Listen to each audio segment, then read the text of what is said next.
Okay, so some people, if they don't dress up as a witch at Halloween, you'll often find a sexy black cat going on. Why a black cat? Like, where has this come from? So the reason why black cats or just cats in general are associated with witches is that they were thought of as a witch's familiar. And again, this goes back to like witch trial days. A familiar was like they later got referred to as like imps.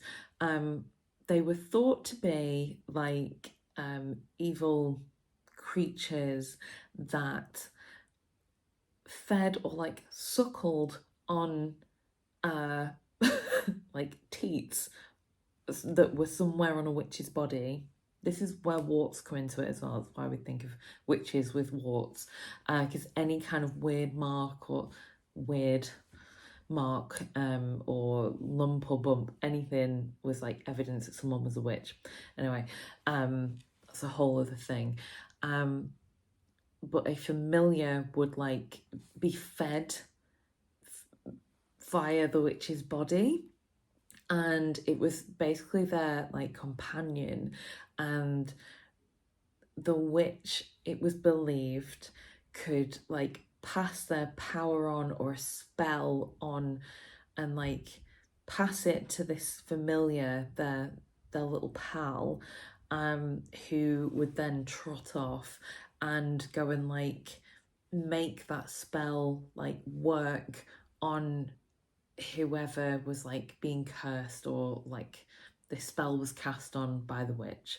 So if it was like a neighbour that they'd fallen out with, the familiar would go off and the witch's curse would be passed on to this person via this familiar. Obviously, cats were used not just as companions and pets, but also as a way to control mice. And it wasn't just cats that were witches' familiars. It might be a toad, hares, just, spiders. Like, they would say literally anything was a familiar. And someone would say, I saw this black cat. Sometimes it was a dog. I saw this black cat like just before I tripped in the road, and that was definitely her, the witch's fault, because like I've seen her with that black cat. That's the kind of stuff they're having to deal with. These poor women. And obviously black is considered like quite mystical. They can hide in the shadows because they're like a darker coloured animal. They can hide. It's like associated with nighttime, and like it became associated with like dark forces and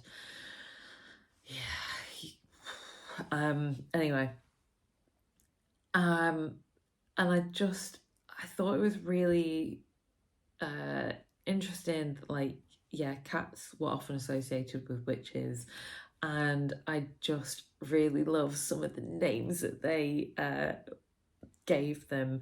That these accused witches said that they're familiar, like they would admit under torture that they had this familiar that they cared for, and they would admit to their names and stuff. And so some of them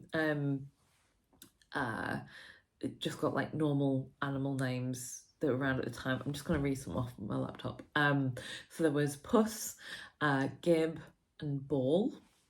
They were just like normal pet names at the time. But then there are also some.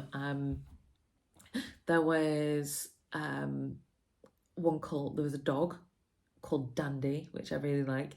A woman had a familiar called Fancy.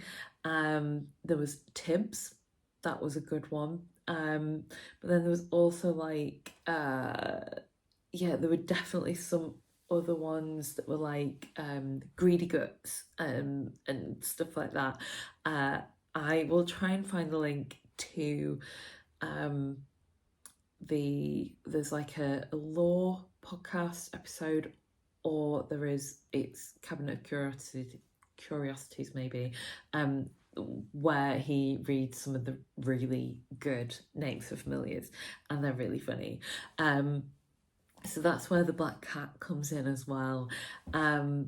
So if you see someone dressed up as a witch this Halloween season, this October, just spare a thought for all those poor women that were accused of witchcraft, and just have a little think about where that fancy dress outfit came from.